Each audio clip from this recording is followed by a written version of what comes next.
The spaceship Victory Dawn had just exited the wormhole when the alarms began to scream.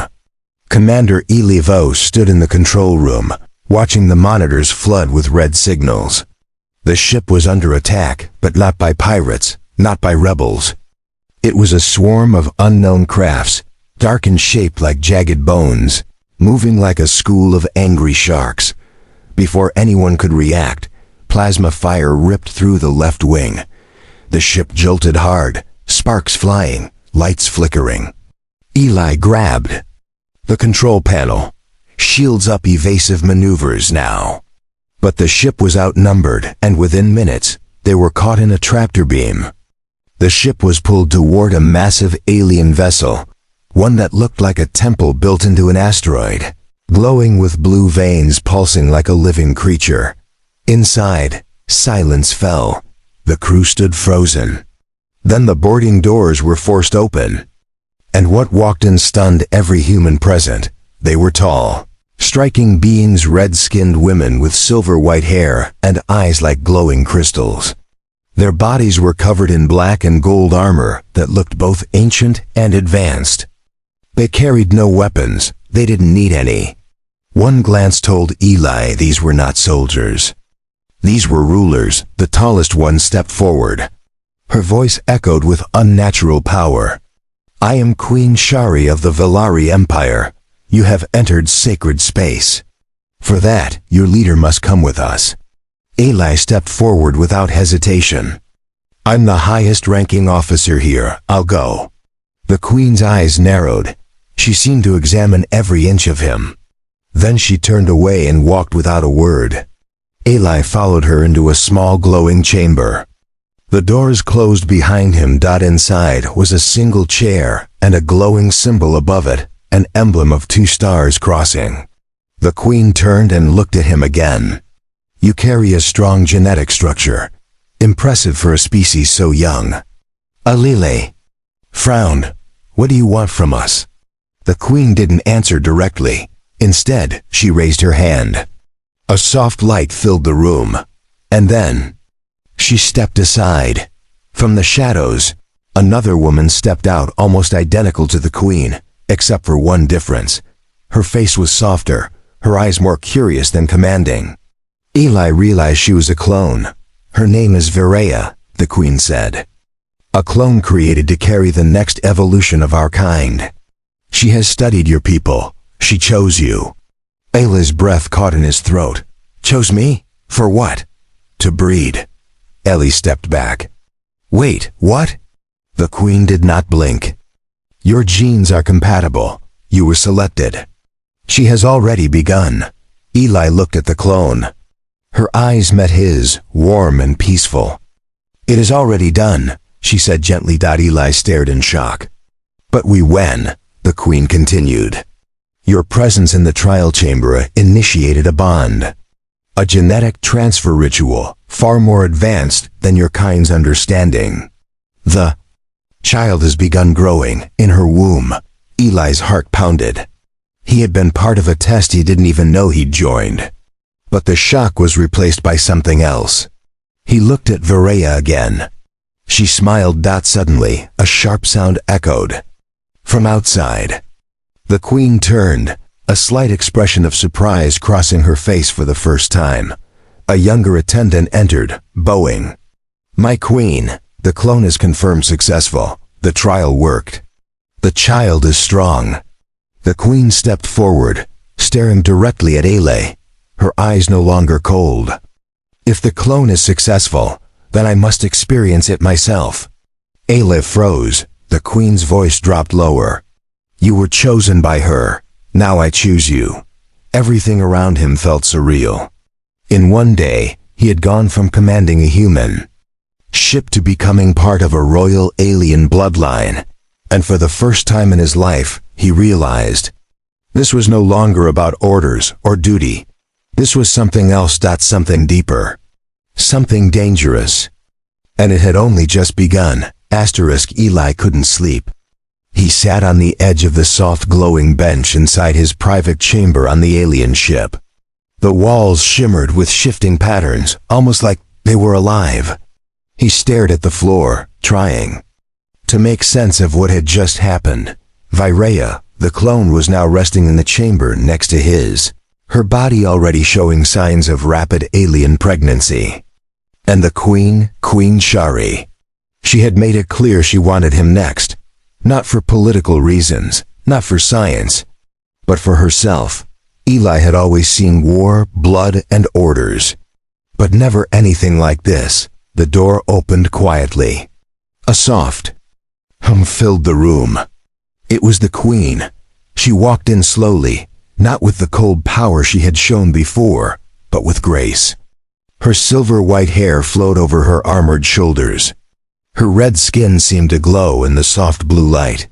Eli stood up. "I didn't expect you," he said. "I said I would come," she replied. "I always keep my word." Eli looked at her carefully. "Why me? You have your own kind. Stronger, faster maybe." "No," she said simply. "None like you. The clone chose you because of something we don't fully understand. But now I see it too. Are not like others." Eli didn't know if that was a compliment or a warning. She walked closer. "Our kind has been trying to evolve. We are powerful, but we've stopped growing. No new generation has been born in centuries. That is why the clone was made, a controlled creation. But you broke the system. You made her womb come alive with one step into the trial chamber." Eli frowned. "That was never my choice." "Maybe not," the Queen said softly. "But it was fate." Silence fell. Then, to his surprise, she sat beside him. Her armor made no sound. She looked straight ahead. "Do you fear me?" she asked. Eli thought for a moment. "I did, not now. You're powerful, but not a monster." She turned her head slowly toward him. "Then let us test the truth of what you are." Suddenly, the lights dimmed around them. Eli felt a low vibration in the floor. Something ancient and invisible awakened. The Queen placed her hand over his. "This chamber reads energy, blood, soul. If we are not compatible, it will stop us. If we are, it will bind us." The air grew warm. The walls began to glow in a pulsing rhythm. Eli felt his heart beat faster, not out of fear, but something deeper. Curiosity. Connection. A bright ring of light rose from the floor and circled around them. The Queen looked into his eyes. "You can walk away now," she whispered. But Eli didn't move. The ring pulsed brighter. A wave of light washed over their bodies. For a moment, he felt everything: her thoughts, her pain, her loneliness. She had ruled an empire for centuries, but never once truly connected. Now she was opening that space to him. The light vanished.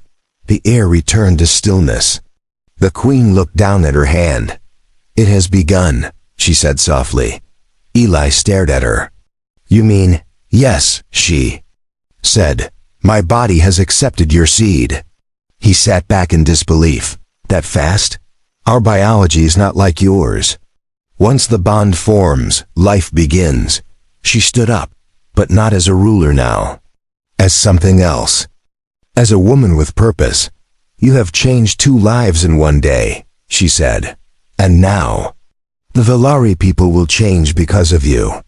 Eli stood in silence, unsure if he had done something heroic or something foolish. But one thing was clear: there was no turning back, because the real Queen was now pregnant too.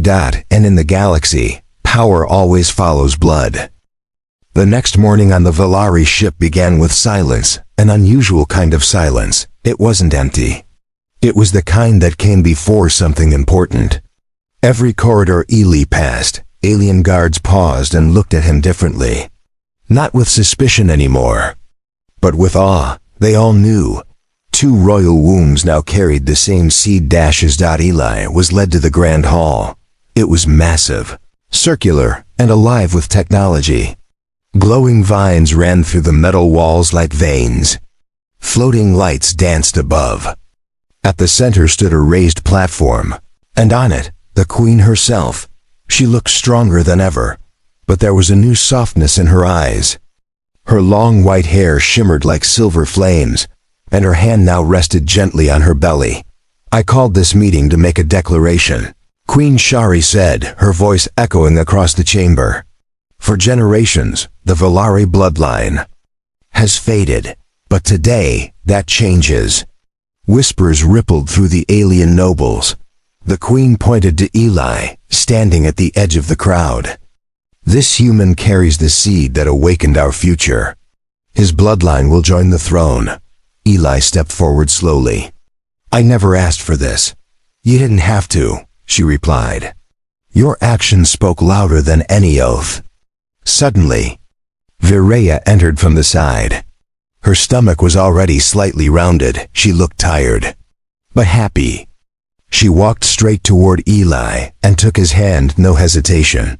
The nobles stared in disbelief. Both the queen and her clone pregnant by a single human. But not everyone accepted it. From the far side of the chamber, a deep voice rose. "This is not our way." Eli turned. A tall Velari male stepped forward. His armor was more decorative than functional, his eyes sharp with anger. "I am General Korvax," he said. "For centuries I've protected the royal bloodline. And now it is." Mixed with alien filth, the room tensed. Guards gripped weapons. But the queen lifted her hand. "No one will touch him," she said firmly. Korvax's voice lowered. "You break sacred law. The clone was one thing, but you?" Eli felt the heat of the moment rising. He stepped forward. "I didn't come here to steal anything," he said. "I was pulled into this. I didn't know your rituals. I didn't know your laws, but I didn't run either." The queen looked at him quietly. Korvax sneered. "Then fight me. By right of old code. If he wins, I will kneel. If not, he leaves, and the queen's womb is cleansed." Gasps filled the room. Viraya gripped Eli's arm tightly. "Don't. You're not one of them. You don't have to prove anything." But Eli looked at her, then at the queen. He remembered what was at stake. "I'll fight," he said. The queen stood. "This is not the way." But Eli raised his voice. "You said your people believe in strength. Let them see mine." The arena was prepared. A circular pit with glowing energy walls. Eli stood shirtless in the center, muscles tense, heart racing. Korvax entered, confident and towering. His arms were covered in scars. This was not a normal opponent. The signal rang. Korvax charged first, fast and brutal. Eli ducked, rolled, and countered. Every punch hurt. Every dodge mattered. The alien was stronger. But Eli was human, and humans had something the Velari didn't expect. Korvax lifted him and threw him against the wall. Pain shot through Eli's ribs.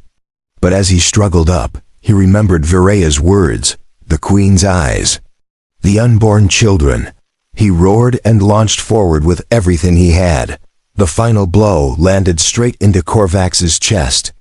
The alien collapsed, unconscious. The room erupted. The queen stood slowly. "Let it be known. The blood of this human is worthy." Eli fell to his knees, breathing hard. But in the crowd, the queen smiled. And Viraya whispered, "You didn't just survive. You became one of us." Eli lay in the recovery chamber, his chest rising slowly as medical lights passed over him.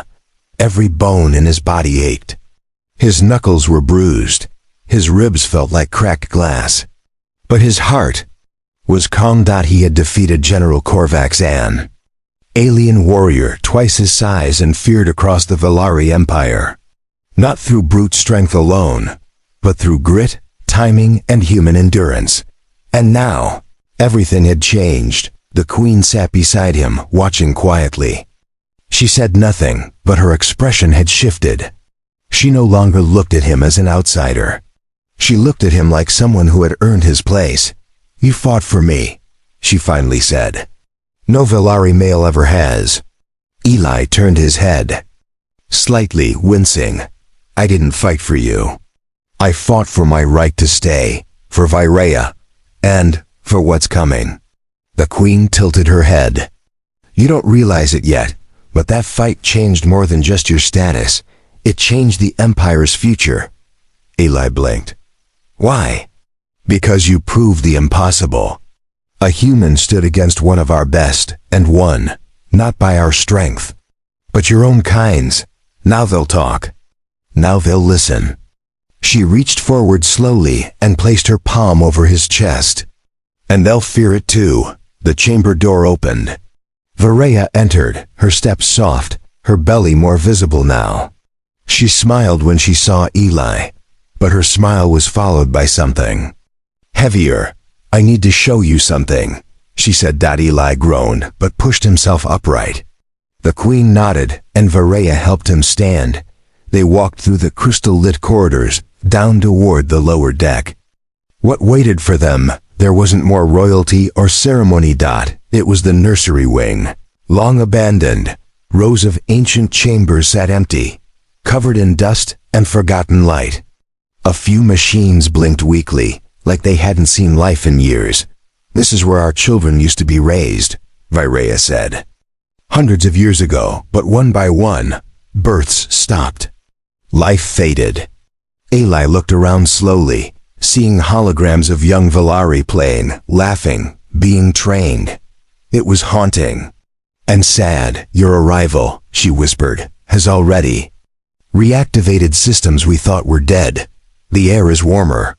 The machines are responding. Even the crystals are glowing again." Eli reached out and touched the wall. It pulsed gently beneath his hand. "You're saying the ship itself is reacting?" Varaya nodded. "Our vessels are part organic. They respond to energy, motion, bloodlines, presence.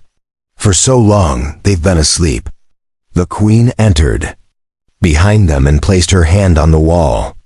A bright light spread through the hallway. "This place used to hold 100 newborns at a time," she said. "Now, because of you, it may do so again." Eli turned to her. "How many more will follow?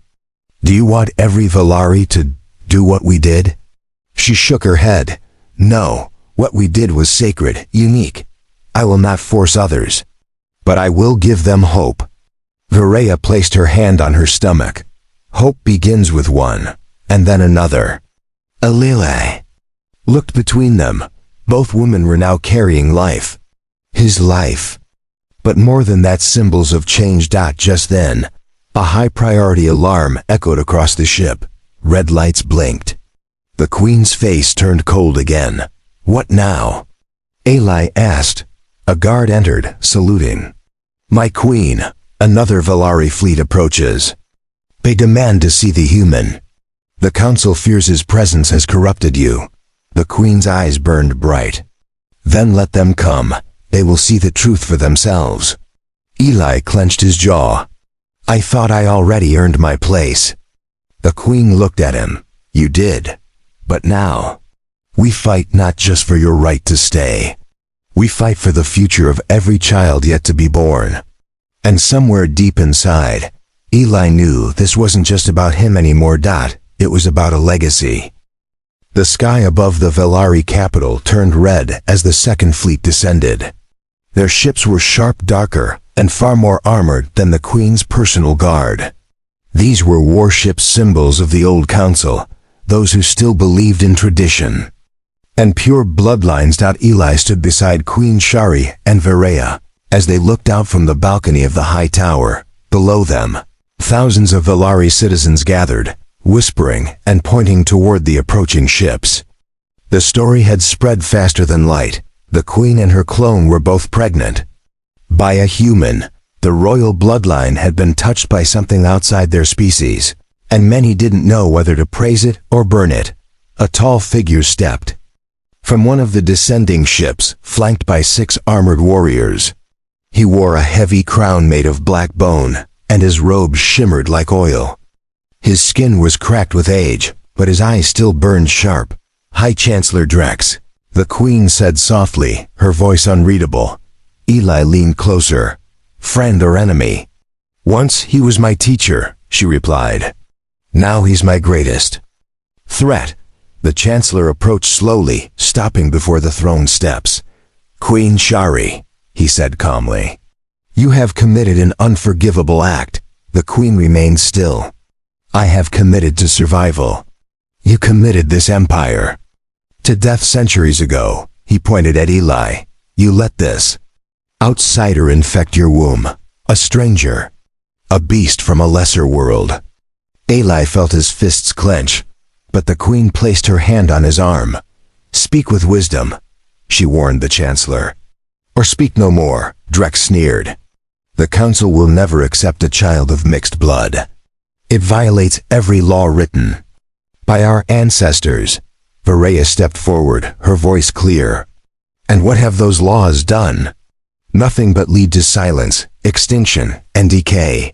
Drex's eyes narrowed. "Silence her." Two guards stepped forward, but Eli moved faster. He stood between them and Varaya, glaring. "She carries life," he said.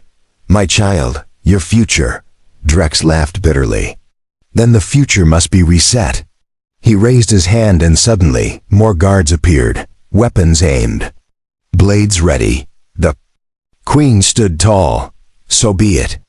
She raised her arms, and light exploded from the walls. Her personal warriors, dressed in gold and crimson, poured in like fire. The energy shields flickered alive, and the air shook with power. Eli grabbed Viraya's hand and pulled her behind a column. Blaster bolts flew. The tower echoed with war cries. The Queen descended the steps with her twin blades drawn. Drex's guards rushed at her, but she moved like lightning. One strike, two, three, they fell in seconds. Eli ducked a blade, tackled a soldier, and grabbed the fallen weapon. He wasn't a Velari, but he knew how to survive. Beside him, Varaya channeled her own power, her body glowing faintly. Though a clone, she had inherited more than appearance. Her scream sent a shockwave that knocked back attackers. Drex saw the battle turning. He retreated slowly, but the Queen didn't let him escape. She cornered him near the crystal gate. Her blade hovered over his chest. "You could have helped build the future," she said. "Instead, you tried to bury it." Drex spat. "You are no queen. You are broken." She didn't strike him. Instead, she lowered her weapon and looked around. "I am not broken," she said loudly to all watching. "I am reborn." She turned to the crowd of citizens, now silent in awe. "We are not Velari or human. We are the next step. We are life." Slowly, the people began to kneel. First one, then dozens, then hundreds. Eli stood beside her, blood on his arms but his heart full. Varaya gripped his hand again. She smiled with tears in her eyes. The Queen looked toward the sky. "The war is over." But even as peace settled over the city, something moved deep beneath the palace floors. Something old. Something hidden, and it had just awakened. The city celebrated. But deep beneath the shining towers of the Velari palace, a cold presence stirred. Eli sat beside Varaya in the medical chamber, watching the glowing scans of their unborn child. The small form inside her womb moved gently. Its heartbeat echoed through the walls, and something about that sound calmed him. It wasn't just a child, it was proof that life could begin again. Varaya placed his hand on her stomach and whispered, "It's growing faster than expected. I feel its energy strong and strange. Not fully Velari. Not fully human." He nodded. "Maybe that's exactly what it's supposed to be." Meanwhile, the Queen stood alone in the chamber of memory, deep under the palace. The battle had ended. The Chancellor was in chains. The council was dissolving. But her mind couldn't rest. Ancient symbols glowed around her, and in the center of the chamber floated a black crystal, long sealed, long feared. It pulsed now, reacting to something. To someone.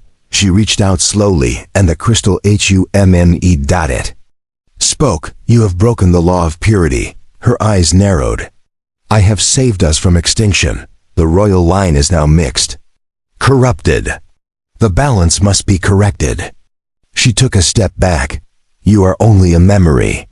A program from the past. I command now. The crystal cracked. The floor trembled. Suddenly, the crystal shattered, and from within it came a pulse of dark energy. A shadow formed, a tall, alien figure with 6 eyes and armor fused to its body. It looked like Velari, but older, twisted, forgotten by time. I am the first father, it said.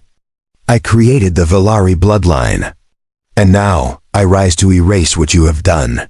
Above, alarms blared. Eli turned sharply as the lights flickered red. Guards rushed through the halls. He stepped into the corridor and caught a soldier running. What's happening? A being has awakened. From the sacred core, the queen triggered it. Varaya appeared beside him, holding her stomach. I can feel it. Whatever it is, it's angry. Eli didn't wait. He grabbed his coat and sprinted toward the lift. In the chamber of memory, the queen stood face to face with the first father. You don't belong here, she said. The ancient being's voice echoed like thunder. Your body is weak. Your blood is unclean. You carry an abomination. She drew her blades. That abomination is the future. Eli burst through the door just as the first father launched a wave of dark force. The queen was thrown against the wall. La ran to her side and raised his weapon, aiming at the creature's center. Back off, he growled. The first father turned. You are the human who stained the bloodline. Alile smirked, despite the fear in his chest. Yeah, and I do it again. With a roar, the creature attacked. Eli dodged, firing plasma shots, but the dark energy shielded the being. It was too powerful, but something happened. The queen stood up again, glowing not with weapons, but with light from within her womb. The child inside her was reacting. Varaya entered, barely able to stand. Her hands glowed too. Both women began to channel their energy into the room, and the first father staggered. He hissed, "What is this?" Eli looked between them. They're not fighting you alone. Our child is fighting too. The room exploded. In white light, when the light faded, the first father had vanished. The air was still. The queen fell to her knees, exhausted. Eli ran to her, holding her steady. Are you hurt? She shook her head slowly. No, but something inside has changed. Varaya knelt beside them, her face pale. The children, they're connected. Eli looked at both of them. What do you mean? The queen whispered. They're not just alive, they're aware. And for the first time, the human, the queen, and the clone realized their children weren't just symbols of a new era. They were the next evolution, and they had already chosen their path. The sun rose slowly over the capital city of Velar Prime, casting golden light across the towers, bridges, and floating gardens. But the people weren't looking at the sky, they were looking at the palace. Everyone had heard what happened beneath the surface. The first father, the ancient spirit of the old Velari bloodline, had returned to erase the future. And he had been defeated not by war, but by life. By the unborn children of a human and 2 Velari royals. Eli stood in the central chamber, the queen on one side, Varaya on the other. Both women now wore ceremonial robes, flowing with white and gold. Their bellies had grown rapidly, the children inside them glowing softly beneath the fabric. In front of them stood the reformed council, not of old men and tradition, but of new voices, citizens, scientists, young warriors. The queen had rebuilt everything from the ground up. And Eli? He didn't know what his role was anymore. He wasn't just a visitor. He wasn't just a soldier. He was something else. Step forward, said one of the council members. Eli did. The queen placed a hand on his shoulder, and Varaya held his hand. You came to us as an outsider, the queen said softly. You gave us what no one else could hope. Varaya smiled. You didn't run when we were afraid. You didn't leave when it was dangerous. You stayed, the queen continued. And now you are part of our future, a father of the next generation, And something more. She reached into a glowing chest and pulled out a metal band, carved with symbols in both Velari and human. Script. She placed it on Eli's wrist. From this day, you are not just bonded by blood, you are bonded by name. You are Prince Eli of the Velari. Eli stared at the band, unsure what to say. I didn't ask for this. You earned it, she said. More than anyone, the people cheered. Velari and human scientists exchanged signals. The floating screens across the capital lit up with the moment. But deep inside Eli, something else stirred. Later that night, as the queen rested and Varaya slept beside him, Eli stepped onto the balcony alone. The stars above were brighter than Earth's, sharper somehow. He looked down at the city he helped change. He thought of the battles, the clone, the queen, the awakening, the children. Everything that had happened since the moment his ship was pulled into this strange world. He had gone from commander to mate, from stranger to prince, from soldier to father. He heard soft steps behind him, thought it was the queen. She stood beside him in silence, gazing at the stars. They'll be strong, she said. Our children, they'll carry pieces of both worlds. They'll be targets too, Eli replied. Change always makes enemies. She nodded. Then we teach them to stand. He looked at her. Together? She smiled gently, always. And in that quiet moment, with the stars above and the new world below, Eli understood something. He wasn't lost. He wasn't trapped. He was home, and this home was no longer just alien. It was his.